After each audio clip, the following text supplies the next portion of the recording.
The day two has started more than just well. I really hope that you enjoyed our first two keynotes for the day and that it is time for our first case study of the day. And I believe that it is rather redundant to say that nowadays online is a must.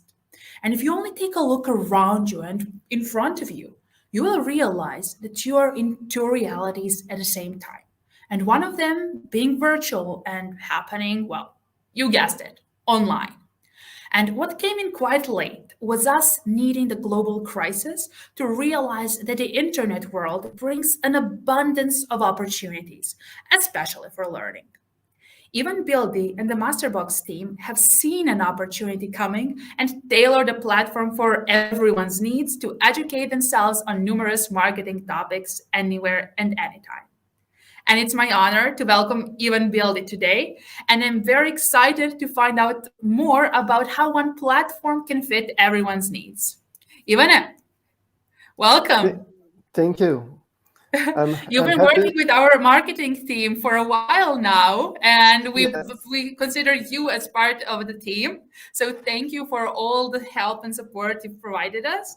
And I'm very excited about this case study. And me as well. And I'm excited as well. And really, it is this HR week is totally like something I worked from the beginning, and I'm really enjoying now that it is coming to life. So I hope this presentation will find some people well and will at least try to convince them more that online learning is not only the future, but it is the present time. So yeah, let's start. Great. Stage is mine. Okay, let me share a screen. Okay, just a quick introduction. As Milica said, I am Ivan Bildi. I am the owner of digital marketing agency, Likes and Cookies, and I am the co-owner and the managing director of Masterbox, the largest platform for online courses specialized in digital marketing. In the future, we will expand our courses in more like business side, personal development side, but that's basically it. And just one more thing. While I was preparing for this presentation, I'm in digital marketing for more than 10 years and in online courses since 2014, actually 15. And I had the platform for online courses in 2015 in Serbia, and it failed like really it was total disaster, my first platform for online courses. But basically those experience took me to this stage in my life where I used all that knowledge to start something a bit different and something which is now the largest online platform in Serbia. So let's start with the presentation. Okay, I'm going to share the screen with you. I'm share entire screen. It is easier like that. Okay. So let's start. And in those couple of last years, 2 years, basically, we've seen the digital transformation really accelerated, especially in not so developed countries like Serbia, not so digitally developed countries like Serbia. And the main reason for that is the COVID-19. If there is one positive thing that we can take out of all this mess that COVID created, that's the COVID contributed a lot to the people to understand and to accept the digital as new reality. So what we learned that shopping can be done online. You know, really here in Serbia was the issue with lack of transparency, and a lot of people were afraid of online shopping. They were thinking that something is going to go on the bad side. So what else we learned? We learned that most meetings can be email and that the meetings can be online, that we don't need to sit in the in office and have those meetings which last forever. So especially that meetings can be email. I mean, that's something that really not so many companies before were realizing. Working from home is really doable for majority of companies. Um, okay, the companies which are in production, they cannot work from home, but majority of other companies really can work from home. And that lack of trust that was before present now during those lockdowns, and especially when the COVID was in its peak state, we really learned that we can work from home and that company is not going to fail, and that the project is going to be delivered even if we are not in the office all the time. And maybe last one that we really learned this year and these last 2 years, that education can be online. It doesn't have to be the way it used to be before. So what are some online learning misconceptions? And those are really deep misconceptions that are still around us, and that we are still fighting to I have to say, maybe to overtake them. Um, One of the biggest misconceptions that it is not a personal, that it's something generic.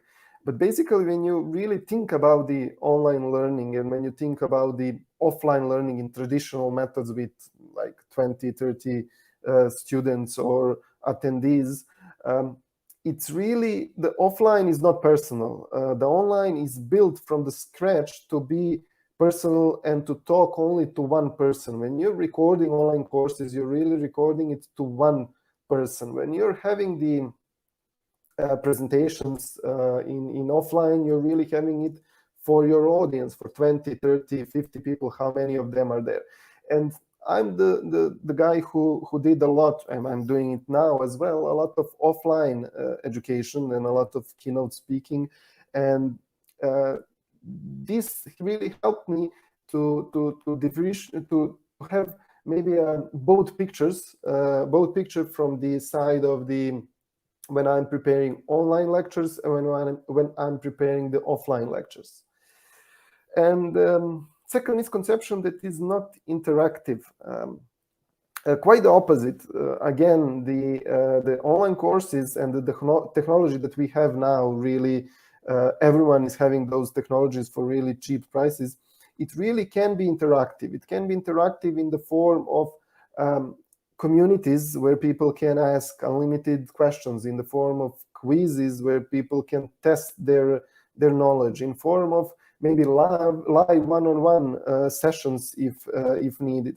And I'm arguing that it is maybe more interactive than in live education, and I will talk more about it later.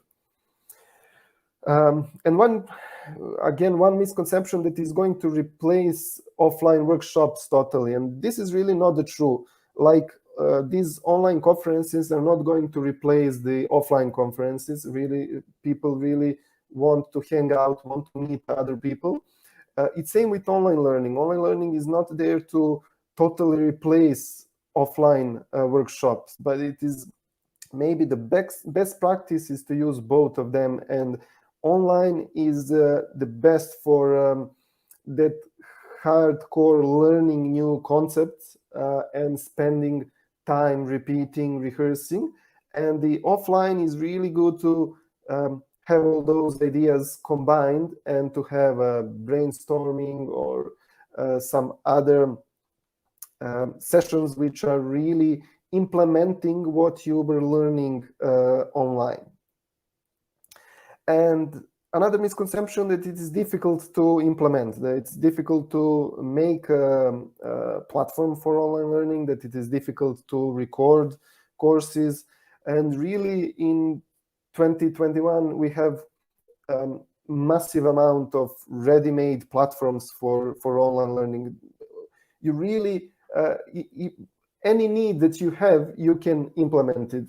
Any company that you're working for and any needs that you have, you will find a solution in form of some CMS or whatever platform you're looking for. And on the side of recording and production of the courses, cost of the production is drastically lower than it used to be a couple of years ago, and the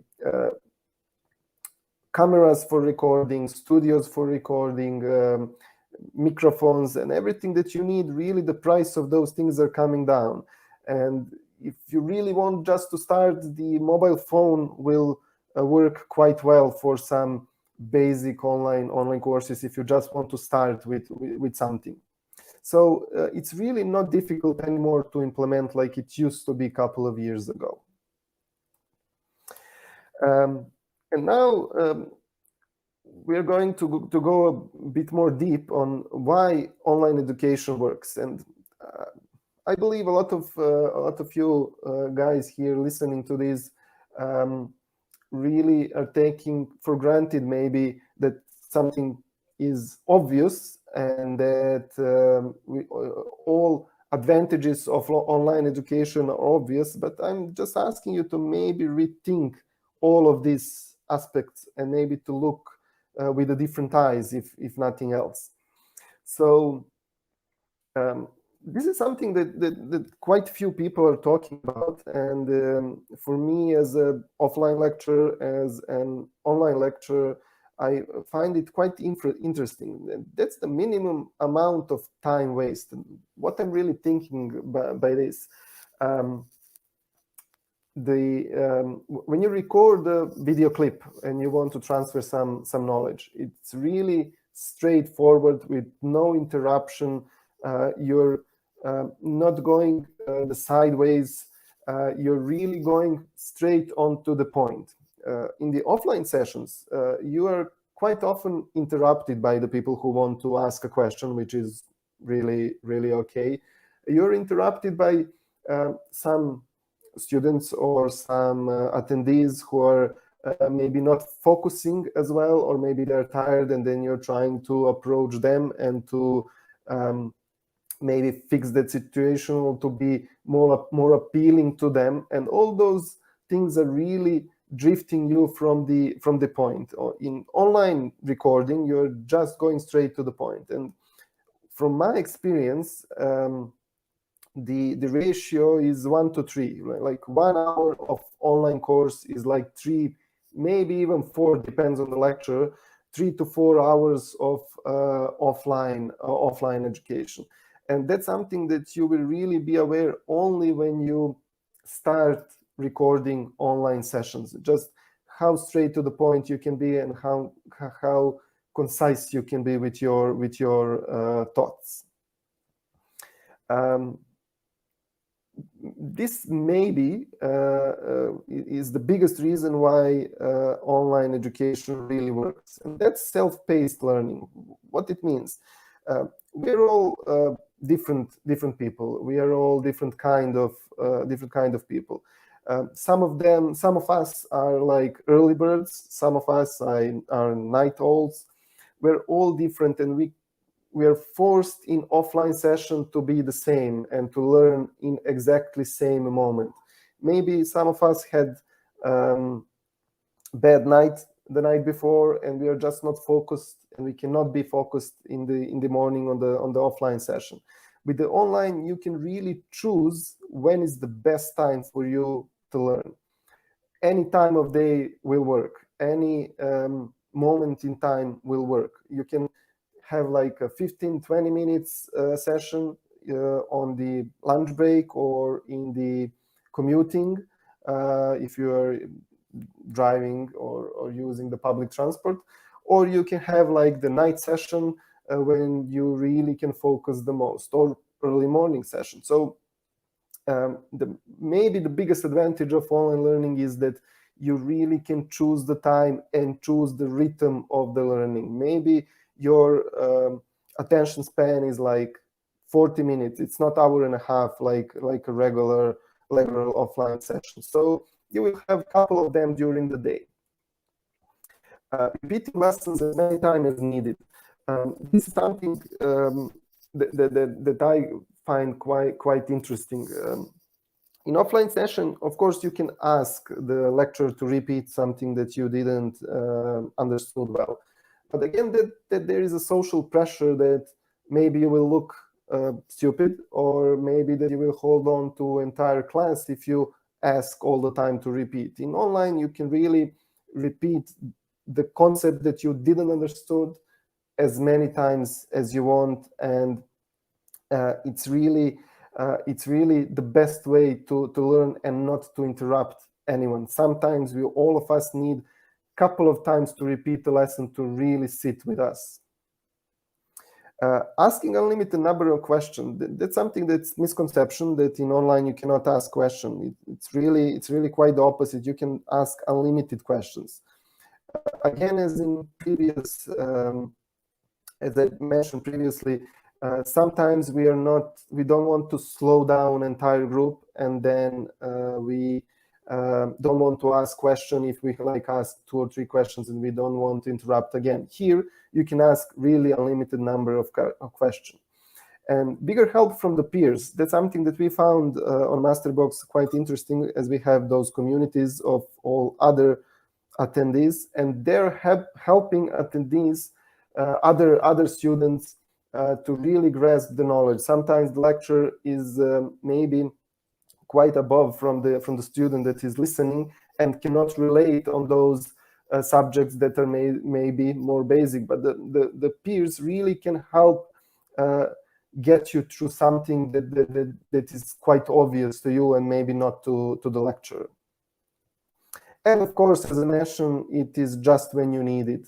It is at exact time that you need it, and not exact time during the day. Sometimes you need specific knowledge during your career. Maybe you attend the communication seminar like 3 years ago, and only today you have the problem with some colleague or maybe with a boss, and you really need those tools, and maybe to just go again through that course and maybe implement some of the tactics and strategies to solve that crisis that you have. And it can be applied to any other skill or any other situation. Sometimes we need it more, and if it is like 3 or 4 years that we had some online training, the knowledge is really gone. And it is, of course, cost effective. It is cost effective for a student. It is cost effective for someone who is creating online courses. And so now, what are some best practices for the online education if you really want to maybe participate in the online education and want to create something for your company or for yourself? Really, I believe you need to look at it as a curated YouTube. And people are really confused when I say this. What do I mean as a curated YouTube? Like, on YouTube, you have all the knowledge needed, basically all the knowledge needed. But the problem is you have like 99.9% of rubbish, and only 0.1% is something useful. If you make a platform like Masterbox, we picked only important things, and there is no rubbish. It is only that 0.1% of the content that is really quality content. And again, it should be what's the second reason why YouTube? It should be broad. It shouldn't be only one thing, and that's why I made a platform with a lot of courses in a lot of segments. Sometimes online course that is only targeting one specific subject, it is good, but then students need to look elsewhere for something else, and then elsewhere for something else. These kind of platforms really offer you something, everything on one place, and you can find everything that you need on one place, and it is perfectly curated for you. Hey, Mana. Yeah. I'm sorry, our time is up.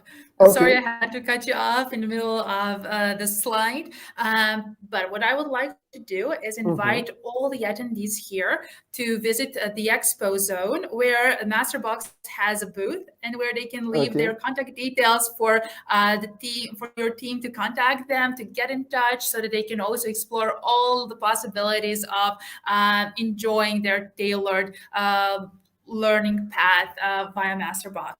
Even this presentation was fantastic. Thank you so much for sharing the Thank you. knowledge with us and with all the attendees here. I really enjoyed it. I am sure everyone else did as well. How did you Thank feel? you. Yeah, it was quite. Luckily, there was only two more lines, so the Okay. attendees got everything that I wanted for them to got. So thank you for this opportunity, and hope to see you again maybe next year. Yes, I hope so as well. Thank you so much for being here with us, Ivana. Thank And you. right now, I would like to invite all the attendees to join us at the main stage where we are going to listen the panel on employer branding. See you in a few minutes.